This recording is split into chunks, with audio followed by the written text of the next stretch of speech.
Assalamualaikum warahmatullahi wabarakatuh. Puasa bulan Ramadan tanggal 15 bulan 3 2026 0539. Mohon izin, mohon restu khususnya untuk penguasa Laut Selatan, Ibunda Ratu Selatan. Mohon izin untuk memviralkan tempat ini di Laut Selatan agar banyak orang mengetahui tentang keadaan alam yang diciptakan Allah Subhanahu wa Ta'ala yang indah sekali ini. Banyak orang yang tidak mengetahui tempat keberadaan ini, dan juga banyak orang yang tidak pernah hadir di sini. Kali ini saya akan menunjukkan tempat di mana saya berada, tepatnya di Laut Selatan yang indah ini.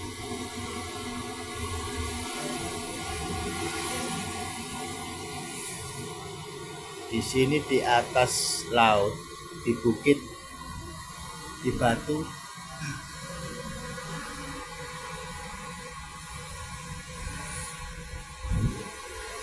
yang dimana saya sendirian, tidak ada seorang pun. Ya, tempatnya sebesar ini. Ini adalah tempat orang bertapa atau bersemedi untuk mendalami jati diri masing-masing. Dan di sini terlihat ada batu yang tinggi seperti semar. Banyak orang bilang ini batu semar. Dan banyak juga orang yang berada di puncak itu untuk melakukan semedi atau bertapa. Saya sendiri punya keinginan ke situ. Cuman saya sendiri belum berani karena belum ada izinnya kepada juru kunci untuk ke sana. Kemungkinan nanti saya akan ke sana juga jika ada izin untuk masuk ke sana.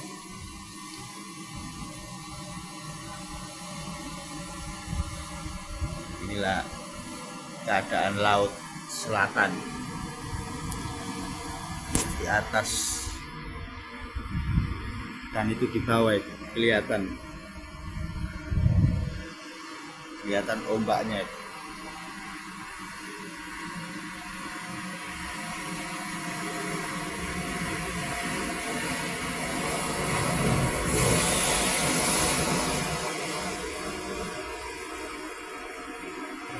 Ombaknya sangat kuat.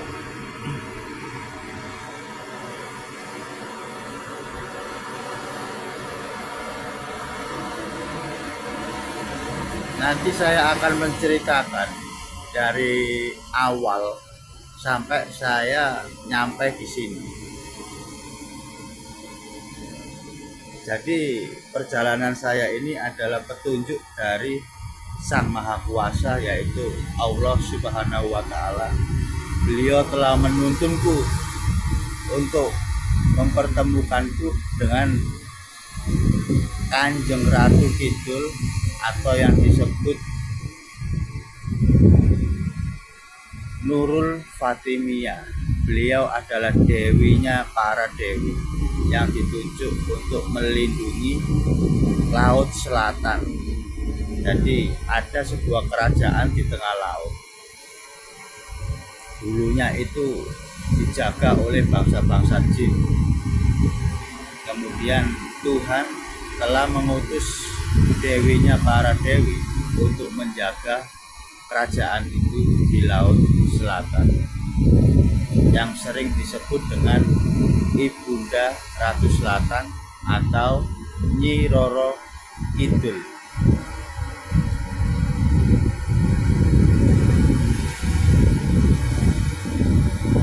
Di sana ada beberapa gua. Nah, itu banyak orang di sana itu ada orang yang bertapa sampai ada yang 1 minggu, ada yang 2 minggu, ada yang 1 bulan, 3 bulan, bahkan ada yang lama. Nah, itu tempat orang-orang yang bersemedi, yang bisa dibilang orang-orang yang ahli spiritual atau yang disebut paranormal.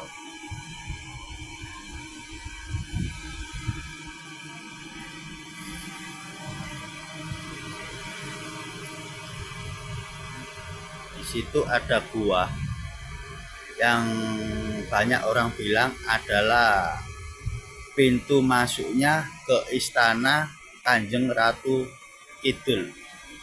Jadi di dalam itu ada tempat yang sempit sekali, paling pojok, untuk tempat bersemedi menghormati beliau. Dan saya pun sudah merasakan di dalam situ sekitar 2 hari di dalam, yang tempatnya itu gelap gulita, nggak ada cahaya. Karena ada izin dan petunjuk dari Sang Maha Kuasa dan dipertemukan dengan juru kuncinya, jadi saya bisa sampai ke dalam itu atas izinnya dari juru kunci dan dari izinnya penunggu Laut Selatan, yaitu Ibunda Kanjeng Ratu Kidul.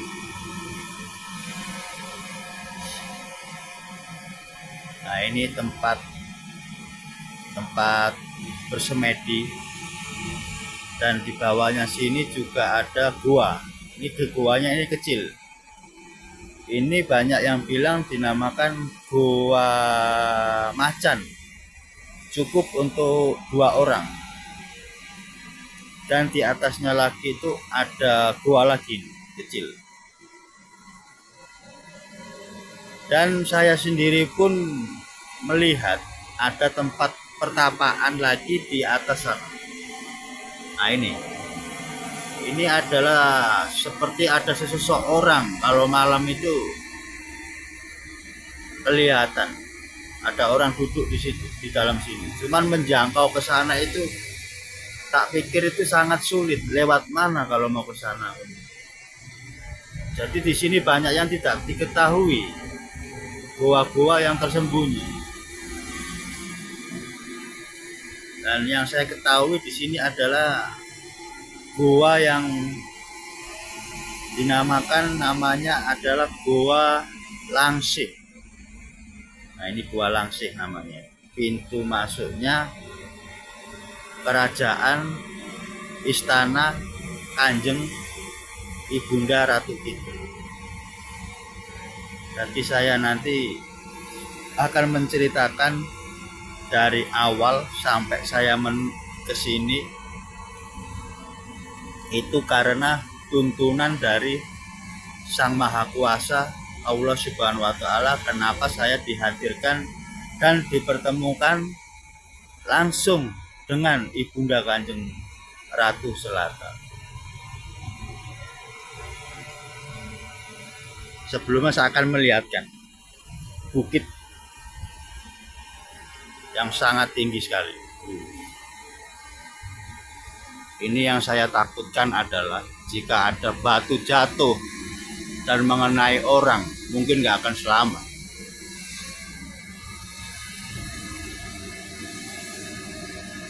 Nah, di bawahnya ini ada pondok atau rumah. Tetapi orang-orangnya yang di bawah sangat yakin dan percaya akan selamat dan tidak akan ditimpa runtuhan dari batu-batu yang ada di atas. Pondok ini didirikan pada tahun 1999 dan diresmikan pada tahun 2000 pada hari Selasa Kliwon, yang menurut pengetahuan saya. Nah, di sini adalah ketuanya, namanya Sasono Adiroso.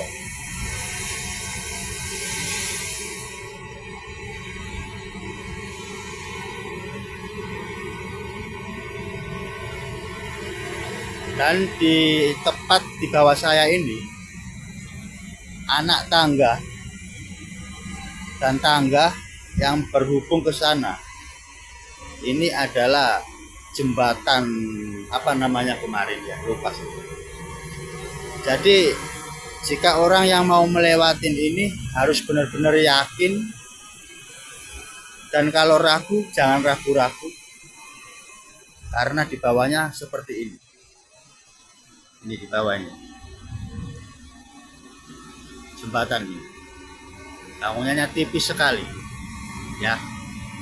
Jadi harus benar-benar imannya kuat dan benar-benar yakin untuk menyeberangi ini sampai menuju tempat pertapaan atau semedi di sini.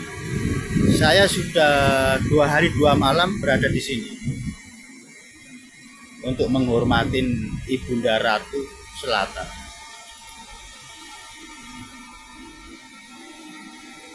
Dan ini semua atas petunjuk dari Sang Maha Kuasa, Allah Subhanahu wa Ta'ala telah menuntunku ke sini karena dengan tekad dan bulat saya, karena masalah keluarga, masalah ekonomi, masalah pekerjaan yang membuat saya itu frustasi, tidak menemukan arah lagi. Ketika saya dijauhi banyak orang, keluarga, istri, dan teman-teman terdekat saya pada menjauhi saya, meninggalkan saya. Jadi disitulah saya mengadu kepada Tuhanku, kenapa hidup saya seperti ini. Dan saya mendapatkan petunjuk dari Sang Maha Kuasa bahwa semua ini adalah ujian saya, karena saya sudah sangat terlena dengan hidup saya. Ketika saya lagi berjaya, ketika masa emas saya di atas, saya telah melupakan tanggung jawab saya untuk mengingat Sang Maha Kuasa. Saya telah meninggalkan ibadah saya, kewajiban saya selama bertahun-tahun, yang saya rasakan dari tahun 2005 sampai 2016. Saya sudah melupakan tanggung jawab saya untuk beribadah kepada Tuhan. Mungkin ini adalah teguran saya agar saya mengingat Tuhan, agar saya kembali kepada Tuhan, bahwa sesungguhnya kehidupan di dunia ini yang setelah saya alami, dari kesombongan saya, keangkuhan saya, sehingga Tuhan menegurku langsung, menghilangkan semua keluargaku, menjauhkan semua keluargaku, saudaraku, ibu kandungku, bapak kandungku, mertuaku, istriku, semua meninggalkan aku. Tetapi begitu mulianya istriku, dia tetap berjuang sampai sekarang untuk bersamaku, untuk menghadapi ekonomi, untuk menghadapi keluarga. Disinilah aku selalu mengadu kepada Tuhanku, ya Allah, ya Tuhanku, berikanlah aku petunjuk-Mu, pertemukanlah aku dengan orang-orang yang bisa membimbingku. Setiap malam, setiap pagi, setiap sore, setiap siang, aku selalu memohon dan berdoa agar dipertemukan dengan orang-orang yang bisa menolong. Hari demi waktu, minggu demi minggu, bulan demi bulan.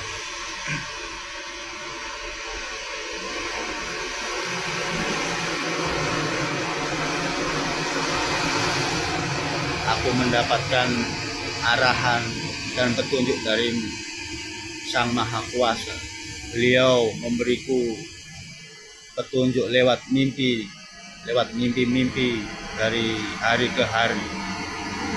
Beliau menunjukkan ketika tidak ada satupun orang yang bisa menolong ketika seseorang banyak meninggalkanku dan menjauhkanku. Ketika itulah Allah Subhanahu wa Ta'ala telah memberikanku petunjuk bahwa ada makhluk kasih sayangnya yang akan menolongku, yaitu makhluk dari dewinya para dewi yang ditugaskan untuk melindungi dan menjaga dan menolong orang-orang yang lagi kesulitan, orang-orang yang lagi punya masalah, orang-orang yang lagi dijauhi dari semua orang-orang, yaitu beliau yang bernama yang dikenal Nurul Fatimiyah, atau yang disebut dengan Ibunda Kanjeng Ratu Kidul, yang ditugaskan untuk melindungi dan menjaga Laut Selatan atau yang dikenal Samudra Hindia. Samudra Hindia ini ada penguasanya masing-masing dan ada penjaganya masing-masing. Tetapi yang sangat berkuasa adalah Ibunda Kanjeng Ratu Kidul dan Nyi Roro Kidul.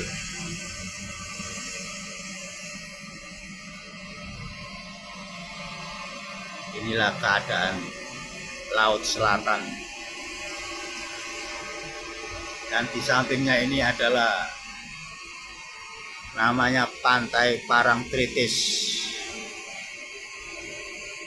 Dan di sini dikenal sebagai Gua Langsir, yang konon katanya adalah tempat yang paling sakral, yang jarang orang berada di sini karena medan tempatnya itu sangat-sangat sulit, karena harus melalui 10 tangga dari atas sana itu. Jadi turun sana pakai tangga dari kayu, nanti akan sampai ke bawah sini, dan nanti jalannya sampai ke sana. Dan konon katanya di sini tempat yang paling sakral, jadi mohon maaf untuk bicara, untuk ucapan harus berhati-hati, terutama niat dan tujuan.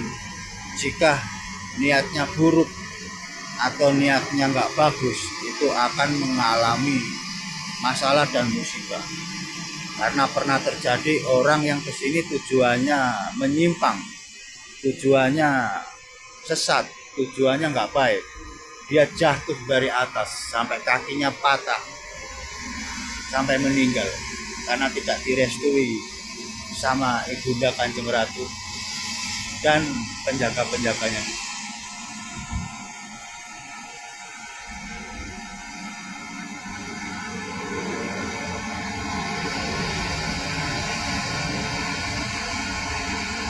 Di balik bukit ini matahari ketutup karena ada di sebelah timur. Jadi di sini sebelah barat.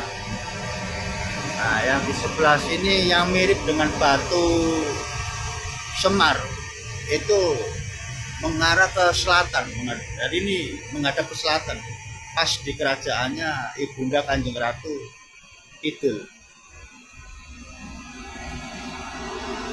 Jadi ini saya perkenalkan, ini adalah tanda bulat, ini tembus ke arah Kanjeng Ratu Selatan. Ini bulat. Jadi kalau kita semedi itu fokus ke sini, itu nembus ke sana ke kerajaan.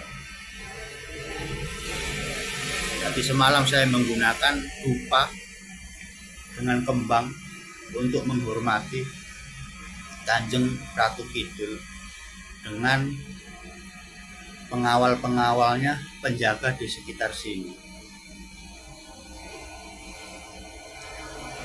Ya alhamdulillah sampai sekarang semua penjaga yang ada di sini itu menyukai saya dengan kehadiran saya, sampai saya terasa nyaman dan senang. Sampai saya sholat di sini, ini tempat saya sholat, arah kiblat ke sana, arah kiblat. Nah itu arah kiblat. Saya sholat menghadap sana. Kalau ini arah selatan. Jadi setelah sholat, habis itu berbalik ke arah selatan menghadap ke Kanjeng Ratu.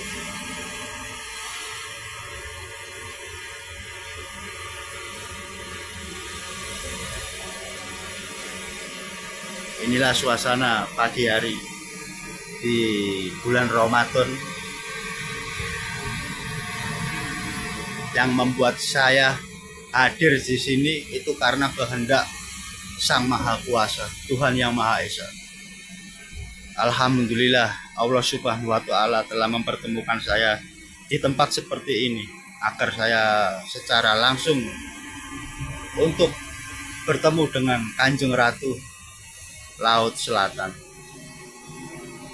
Alhamdulillah, kehadiran saya di sini disambut banyak penjaga-penjaga makhluk halus, terutama wanita-wanita cantik yang selalu mengikuti saya dari pertama saya masuk ke tempat ini. Di pintu masuk hutan yang sangat sakral. Dari pintu masuk sampai masuk sini itu saya sepertinya ada yang mengawal dan ada yang menyukai saya. Karena apa? Karena dari perjalanan saya itu sudah ada izin dari Maha Kuasa bahwa saya dituntun untuk ke sini. Itu saya mohon dan meminta agar perjalanan saya itu diberi keselamatan dan kelancaran. Tapi jika saya tidak dipertemukan dengan Kanjeng Ratu itu atau dengan yang lainnya, maka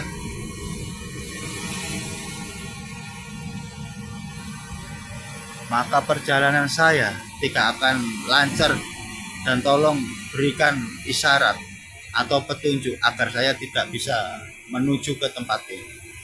Tapi alhamdulillah Tuhan selalu memberikan saya jalan yang lancar ketika saya dalam keadaan paling sulit, ketika saya tidak punya uang sama sekali, ketika saya kehilangan pekerjaan, ketika saya kehilangan semua keluarga, teman, saudara-saudara. Disitulah Tuhan telah membuktikan dan memberitahukan bahwa selama ini kelalaian saya, kesombongan saya, ketika saya di atas, ketika saya memiliki banyak uang, ketika saya sombong, ketika saya angkuh, di situ Tuhan langsung menegur saya dengan cobaan-cobaan yang sangat sulit. Dan saya telah menyadari bahwa ini adalah kehendak Tuhan dan ditunjukkan kepada saya agar saya bisa mengenal dunia-dunia seperti ini, di mana ketika saya bersama orang-orang, bersama saudara-saudara, sekarang ini saya dipaksa untuk berada di tempat ini, untuk mengenal makhluk-makhluk gaib, makhluk-makhluk kesayangan Tuhan, makhluk-makhluk yang sudah ditunjuk kepada Tuhan untuk dipertemukan kepada saya.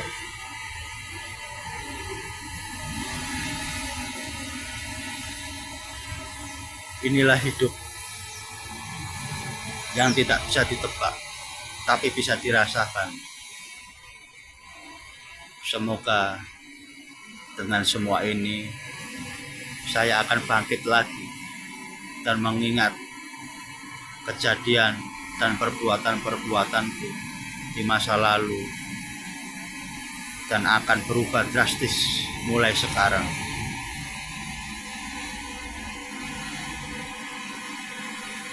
Di sini nanti saya akan menceritakan tentang kehidupan saya yang nyata dan sebenar-benarnya, bahwa di tempat ini,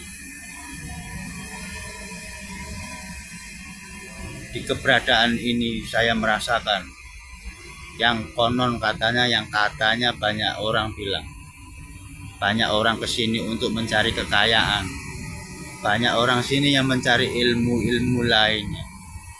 Cuman di dalam saya, pikiran saya datang ke sini tidak ingin mencari kesugihan atau kekayaan. Saya hanya menjalankan petunjuk apa yang sudah diberikan kepada Tuhan Yang Maha Esa, di mana saya harus dipertemukan, di mana saya harus dikenalkan dengan dunia-dunia seperti ini. Alhamdulillah, setelah saya sampai sini, saya bertemu dengan orang-orang hebat, paranormal, dukun-dukun yang lainnya, dengan berbeda-beda agama. Mereka menyambutku dengan baik. Beliau menceritakan bahwa di sini tempatnya pertapaan Kanjeng Sunan Kalijaga yang ada di dalam. Nanti saya akan tunjukkan dan akan perlihatkan tempat di mana Sunan Kalijaga untuk bertapa di dalam, yang ada di dalam gua langsung.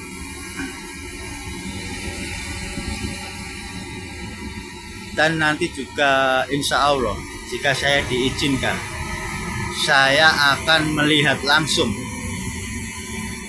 tempatnya Eyang Semar yang seperti ini. Ini adalah batu yang serupa dengan Eyang Semar. Jadi di atas itu ada tempat untuk bertapa. Cuman banyak yang melarang orang ke situ. Katanya di situ adalah paling sakral. Jadi tidak boleh macam-macam di situ. Makanya saya ragu untuk naik ke sana itu, karena belum ada izinnya.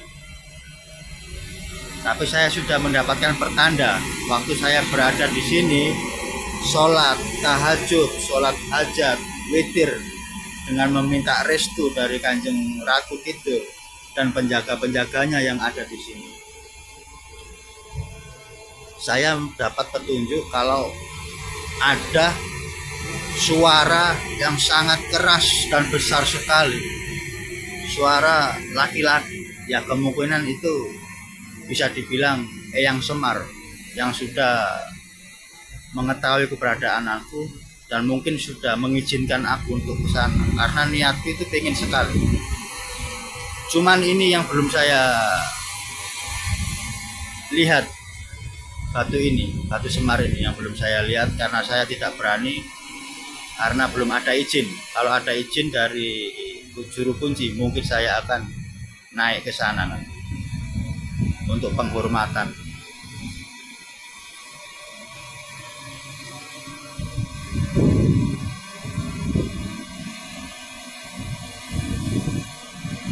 Inilah suasananya Laut Kidul, Gua Langsing, sampingnya Parangtritis, Yogyakarta.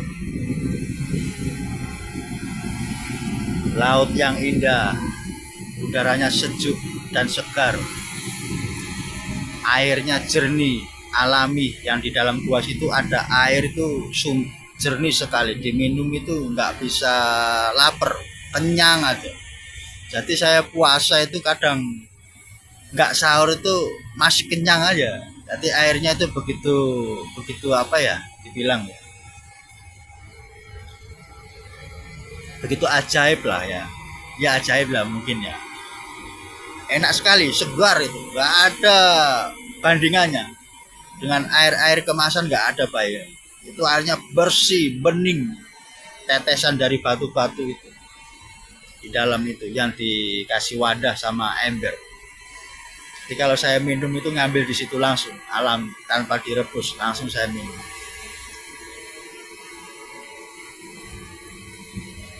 Saya perlihatkan jelas. Kebetulan di dalam ini ada 2 orang. Nah, di sini tuh ada 2 orang. paranormal yang sudah bertahun-tahun, sekitar umurnya itu 60-an. Jadi dia di sini tuh sudah berpuluh-puluh tahun, tapi tidak menetap. Kadang di sini setahun, nanti dia pergi lagi kemana, terus balik lagi sini. Jadi pengalaman dia itu udah berpuluh-puluh tahun. Ada 2 orang. Jadi nanti saya akan bikin konten lagi, bertanya sama mereka tentang pengalaman yang di sini. Dan saya nanti juga akan menunjukkan pengalaman saya ketika aku berada di dalam tempat gua, tempatnya orang-orang bertapa yang gelap gulita, baik pagi, siang, sore itu gelap sekali, harus pakai senter. Terus masuknya itu harus nunduk. Masuknya itu harus nunduk ya.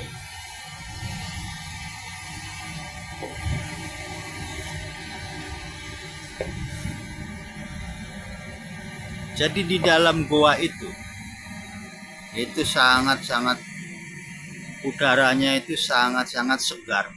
Tapi ada waktunya udaranya itu berganti. Kadang pengap, kadang aku kehabisan nafas, kadang segar. Ya nggak tahu. Karena dengan tekad bulat saya, hidup dan matiku hanya Allah yang menentukan. Saya di situ sampai 2 hari 2 malam. Bersolawatan, berzikir, minta petunjuk yang maha kuasa, minta keberkahannya Kanjeng Ibu Ratu Kidul dengan penjaga-penjaganya. Itu membuat aku lebih nyaman di dalam situ. Nyaman sekali, tenang sekali. Sepertinya hidup berbeda alam goib seperti ini itu yang pertama kali baru aku rasakan.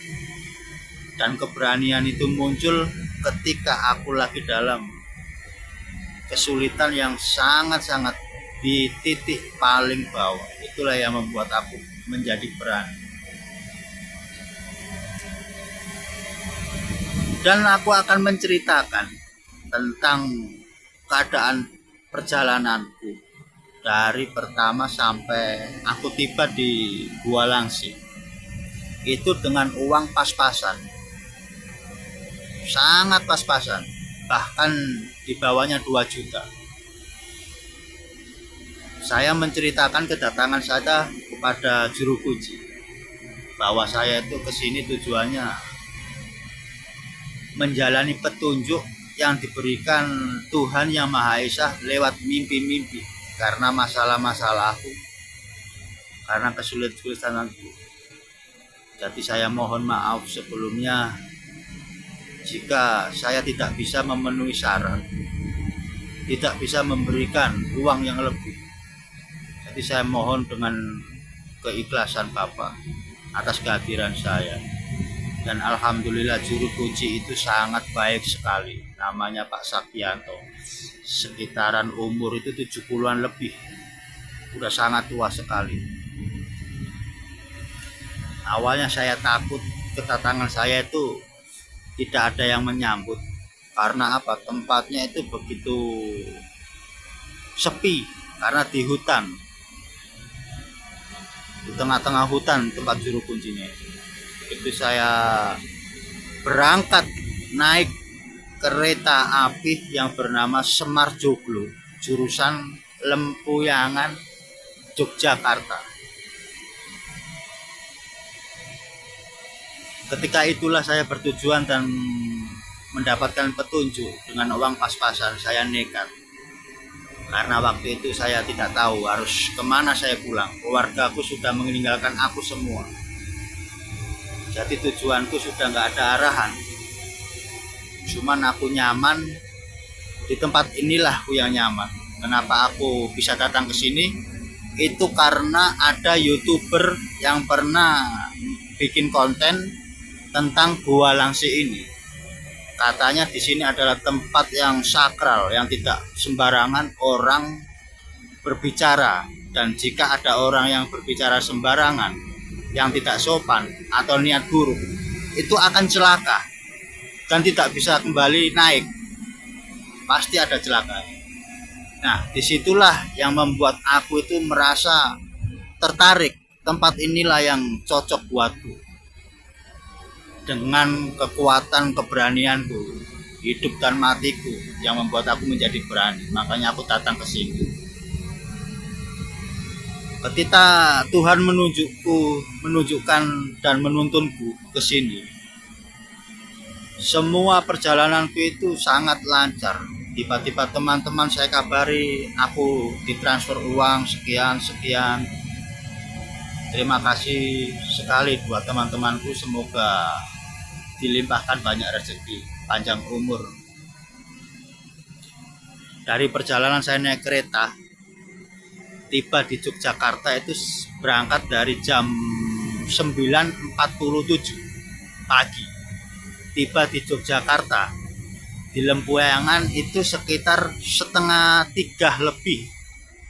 Jadi saya nyampe di Yogyakarta itu di Lempuyangan. Begitu kereta tiba, saya turun. Ketika saya turun, saya masih ragu. Ini pertama kalinya saya masuk ke Yogyakarta. Baru pertama kali dalam seumur-umur hidup saya.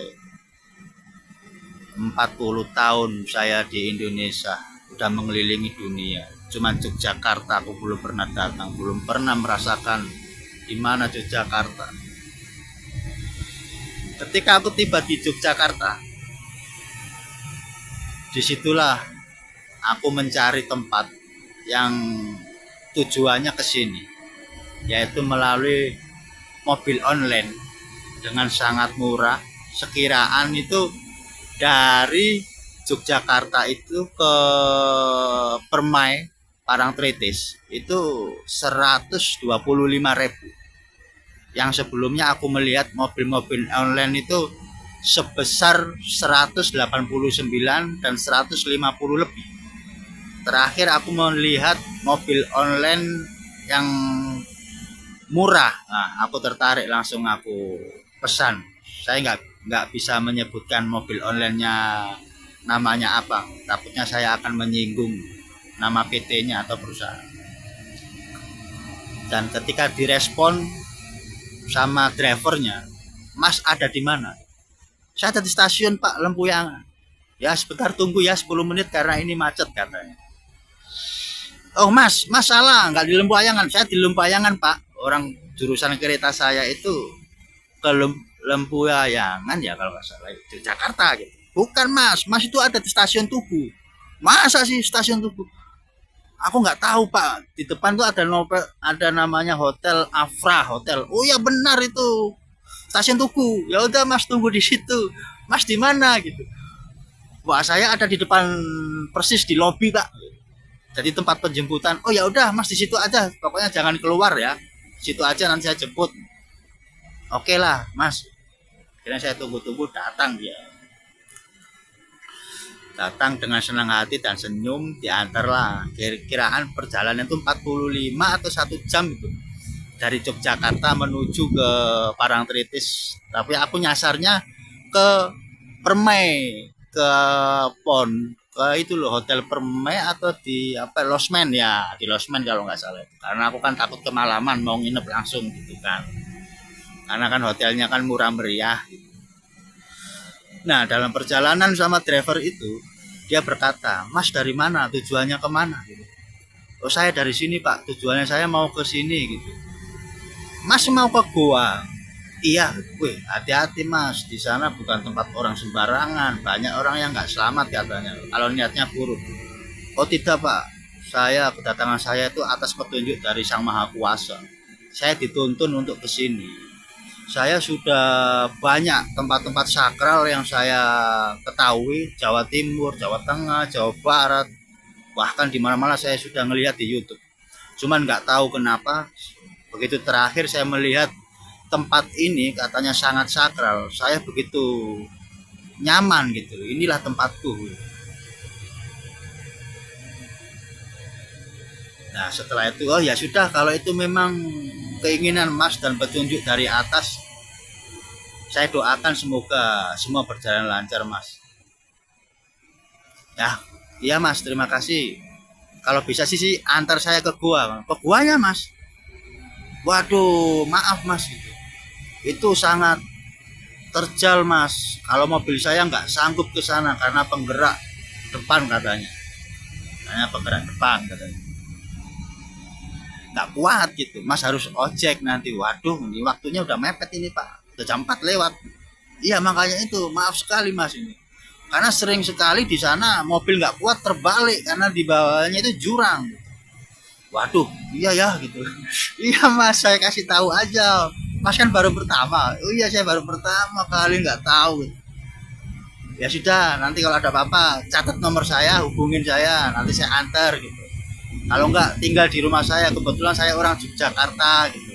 Saya orang Keraton mas. Oh mas orang Keraton gitu. Iya gitu. Cuma saya nggak begitu terlalu mendalami orang Keraton gitu. Saya bebas orangnya gitu. Oh ya sudah mas, nanti tak kabari kalau ada apa-apa. Nah kebetulan tiba di Parangtritis di Permai, di Losmen Permai. Saya dibantu, tak carikan tukang ojek ya mas ya. Nggak usah bayar nanti, nggak usah tambah. Alhamdulillah baik sekali ini drivernya. Orang Jogja ini saya lihat banyak orang baik loh. Bener, setiap langkah saya itu seperti ada petunjuk, dipertemukan dengan orang-orang baik gitu sama Tuhan. Jadi saya sangat terima kasih. Dipertemukanlah, cuman ada satu ojek, tapi tukang ojeknya itu sangat tua, sekitar umur 55-an. Terus motornya itu motor Mio. Bilangnya, Mas mau kemana gitu? Aku mau ke Gua Langse pak. Waduh, kenapa pak? Mas sudah pernah ke sini? Nggak pernah, saya baru pertama kali gitu. Wah iya ya, begini mas, sana kan terjal gitu. Motor saya kan nggak kuat kalau ke sana, apalagi mas kan besar, gede gitu. Jadi gimana pak? Gimana ya? Gitu. Berapapun saya bayar pak, bukan masalah bayarnya mas. Gitu. Saya mas seikhlasnya, karena kan saya tahu keadaan mas, kehadiran mas itu saya tahu. Pasti mas banyak masalah dan uang pun juga pas-pasan mungkin. Oh benar sekali mbah gitu. Aku panggil mbah karena tua kan. Cuma aku ragu. Ragunya itu kenapa ya, orang dengan seusiasi itu kok masih ngojek terus melewati medan yang seperti itu, kok dia masih bisa gitu loh. Tapi dengan keyakinan dia, ya sudah mas saya bantu karena ini nggak ada ojek, takut kemalaman nanti mas malah banyak ini keluar ke hotel kayak ini. Oh iya sih bang,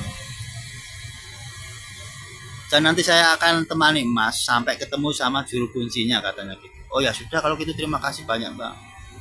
Akhirnya dengan yakin berangkat, sampai di tengah perjalanan ada mobil terbalik. Ada mobil terbalik, cuma saya nggak begitu memperhatikan. Saya lanjut aja sama mbahnya tadi. Mbahnya bilang, mas turun ya, karena ini di puncak paling atas, apa namanya gitu, lupa saya. Puncak paling atas itu harus turun. Jadi saya jalan itu sekitar berapa meter ya, ada 20 meter. Itu udah nggak kuat ke atas, karena kan saya bawa barang banyak itu. Ada tas, ada kardus, gitu. Kiri kanan membawa barang kan. Kaki saya sampai ngejer, sampai nggak kuat naik, saking terjalnya gitu. Menggos. Nafas saya menggos. Itu saya masih kuat puasa. Saya nggak batal gitu. Gimana mas? Wah lumayan pak. Mau lanjut? Ayo gitu, aku lanjut terus. Begitu lagi tanjakan terjal sampai bannya itu berasap. Pak berhenti pak. Nanti kita bermasalah kalau nggak turun semua kita ini. Oh ya udah mas gitu. Aku bantu dorongin sampai kakiku capek.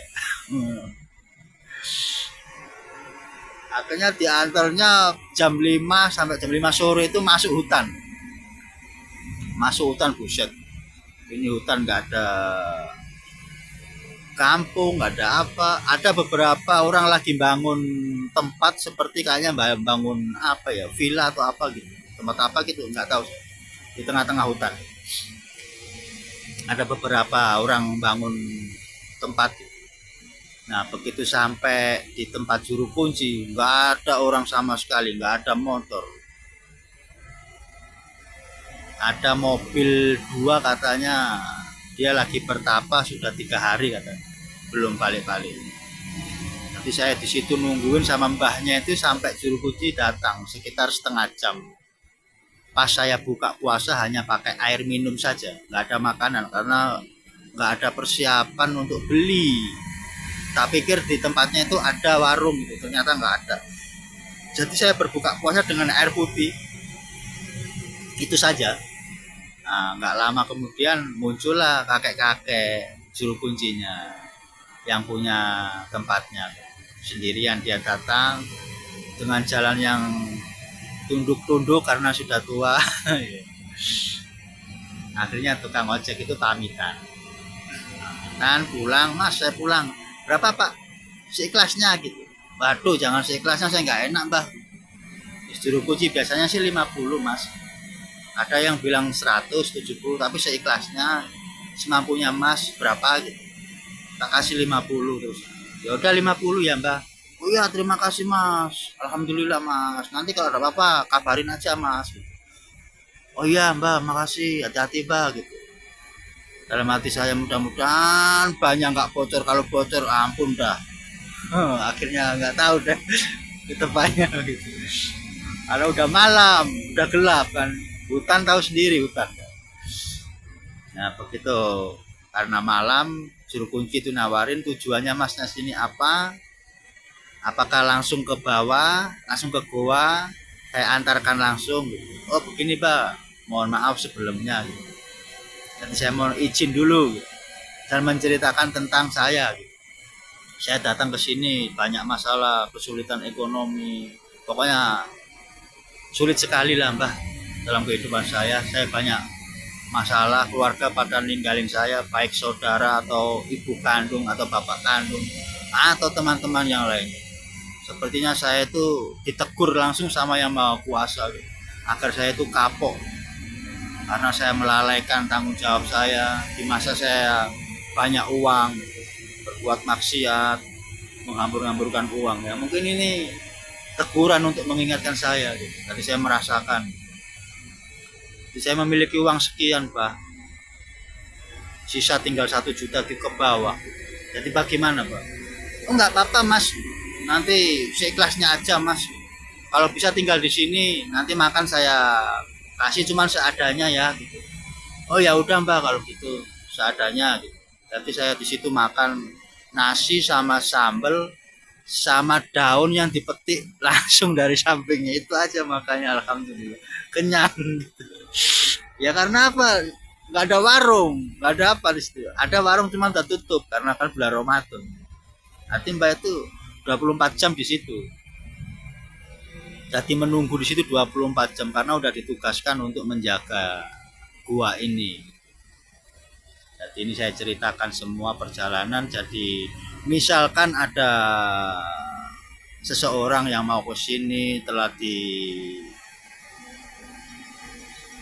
kesulitan ekonomi, rumah tangganya hancur, jadi mungkin ini ada tujuan untuk ke sini, ada minat yang ke sini untuk merubah nasib. Tapi ya itu tadi saran saya, mintalah dulu petunjuk sama Yang Maha Kuasa agar semua berjalan dengan lancar. Karena tanpa restu atau petunjuk dari Sang Maha Kuasa, kita tidak bisa bertemu dengan siapapun. Semua makhluk yang diciptakan Allah Subhanahu wa Ta'ala itu adalah kasih sayang semuanya, kasih sayangnya Tuhan semuanya, baik itu dari jin, dari makhluk-makhluk lain. Semua itu adalah makhluk yang diciptakan, adalah makhluk-makhluk kesayangannya. Jadi Tuhan itu tidak pernah membedakan jahatnya, kebenciannya, nggak ada. Cuman jalannya makhluk-makhluk ini berbeda. Berbeda dengan manusia, berbeda dengan malaikat, berbeda dengan nabi. Cuman caranya mereka untuk menolong itu berbeda. Cuman nggak tahu kenapa banyak orang perbuatan ini syirik atau perbuatan ini tuh nggak boleh. Saya juga merasa bagaimana ya, tapi saya mengikuti jati diri saya sendiri. Semua yang kulakukan, semua yang kujalankan itu aku selalu minta petunjuk sama Sang Maha Kuasa, minta petunjuknya terus. Jika memang aku dipertemukan dengan seperti makhluk-makhluk seperti ini, mungkin itu adalah pengalaman terbaru saya, itu adalah pengalaman hidup saya, karena saya harus mengenal semua makhluk yang diciptakan Tuhannya. Karena dalam pribadi dan jati diri saya sendiri, jika saya mencintai Tuhanku sendiri, maka sama saja aku juga mencintai semua makhluk yang diciptanya Tuhan, baik binatang, baik malaikat, jin, itu akan aku mencintai. Cuman cinta itu nggak sepenuhnya dengan cinta mana Tuhan Yang Maha Esa. Itulah kisah dan kehidupan saya yang pahit, yang sulit, sampai saya terbawa ke sini. Dan Simbah itu juru kunci yang namanya Mbah Sagianto, orang yang sangat baik sekali, dengan rasa ikhlas, dengan rasa perhatiannya, diberikan minum, diberikan rokok pula, diberikan tempat tidur. Seharusnya tempat tidur itu bayar, cas HP itu 5.000. Itu bagi orang-orang pendatang tas hati 5, cuma saya gratis. Dari mandi, dari tidur di tempat musolanya, itu gratis, nggak bayar saya. Bahkan dikasih makan sampai pagi. Karena apa? Karena saya inginnya pagi. Karena kalau malam, kalau saya belum ada izin, belum ada doa, belum ada persiapan, saya nggak berani masuk begitu saja. Makanya saya beringinan, Mbah tolong jadi guru saya, bimbingan saya. Saya mau masuk situ dengan syarat saya minta doa dan lafal, biar saya diterima, biar saya dapat restu dari Kanjeng Ratu dan dari pengawal-pengawal Kanjeng Ratu yang ditugaskan menjaga gua itu dan hutan-hutan ini. Oh bagus kalau gitu Mas, nanti saya ajarkan. Akhirnya saya diajarkan lafal-lafalnya, doa-doanya sama juru kunci Mbah Sagianto itu, menyebut semua danyang yang di sini, memanggil Panembahan Setopati, memanggil Ki Ageng Wiring, memanggil Syekh Siti Jenar, memanggil Sunan Kalijaga, memanggil, pokoknya banyak sekali yang diajarkan. Jadi untuk menghormati milik beliau dengan menghadiahi Al-Fatihah, katanya kan, hadiahkan Al-Fatihah Mas, sama dupa. Begitu nanti pegang dupa dibakar, Mas nyebutin dari mulai awal Kanjeng Ratu sampai Senopati, Panembahan Senopati, terus sama pokoknya banyak. Nanti akan dikasih tahu sama mbahnya sendiri kalau datang ke sini. Itu pun katanya belum pernah diberikan sama orang-orang, karena tamu-tamu itu datang langsung masuk, datang langsung masuk, langsung ke gua gitu. Kalau aku kemarin kan nggak langsung masuk, nggak langsung ke gua, karena aku tahu bagaimana sopan santun itu seperti kita memasuki bertamu ke orang lain. Jadi mohon izin dulu, permisi gitu. Jika diizinkan saya untuk bisa bertamu dengan keluarga ini, misalnya ke RT dulu atau nanya orang, harus saya dituntun ke orangnya, ya seperti itu yang saya lakukan. Jadi alhamdulillah Mbah Sagianto itu orangnya benar-benar baik. Jadi nggak usah ketakutan jika membawa uang pas-pasan, karena di sini semua orangnya baik-baik. Orang yang bertapa di sini, para paranormal semua ini baik-baik semua. Dia tidak membedakan agama. Karena kehadiranku waktu pertama kali itu saya sambut dengan cara saya cium tangan mereka semua. Karena saya ingin memiliki saudara baru, teman baik, dan saya ingin berbuat baik. Di sini ada yang aliran kejawen, ada aliran lain. Cuman aku sendiri yang muslim waktu itu. Masuk ke sini cuman aku sendiri yang muslim.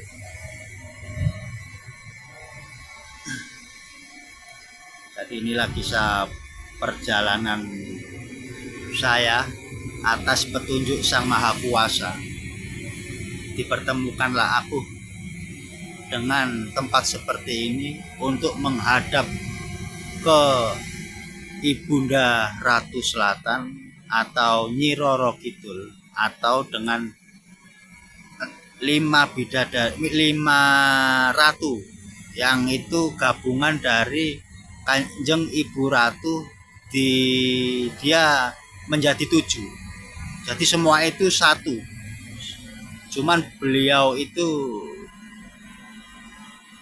untuk menempatkan diri itu akhirnya dirinya dibagi menjadi 7. Jadi menjaga laut-laut seperti di Jawa Timur, seperti di Pekalongan, di Jawa Barat. Jadi dibagi-bagi. Jadi semua itu adalah bentuk satu wujudnya Kanjeng Ratu Kidul. Dan dari 7 itu salah satunya adalah murid yang bernama Nyi Blorong.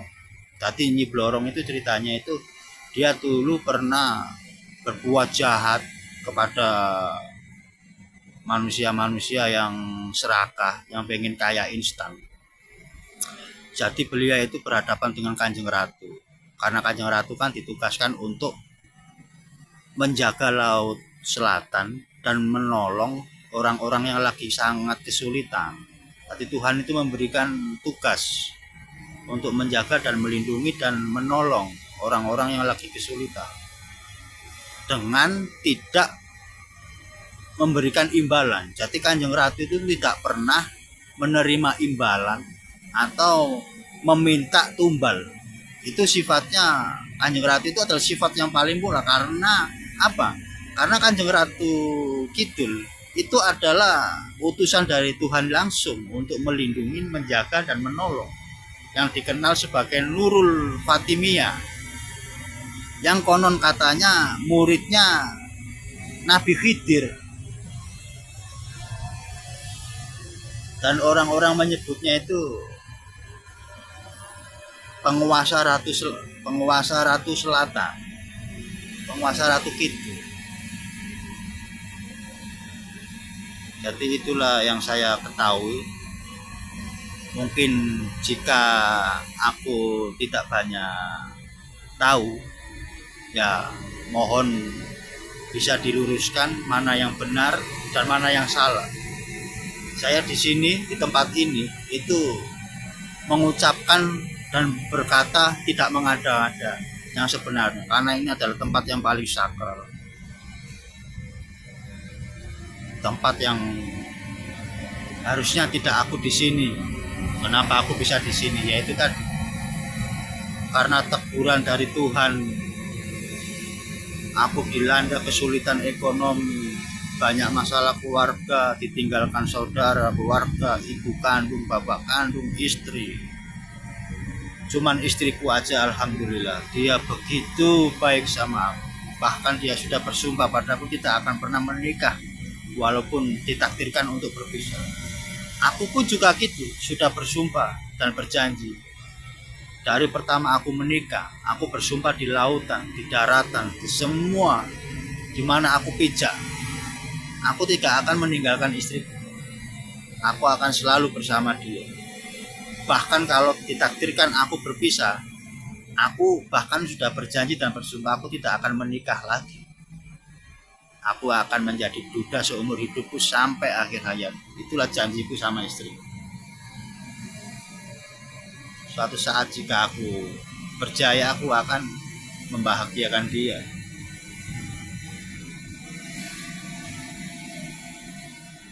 Itulah kisahku, perjalananku ketika aku lagi ditegur sama Tuhan, ketika kesulitan, semua ekonomi, keluarga, pekerjaan itu sangat sulit.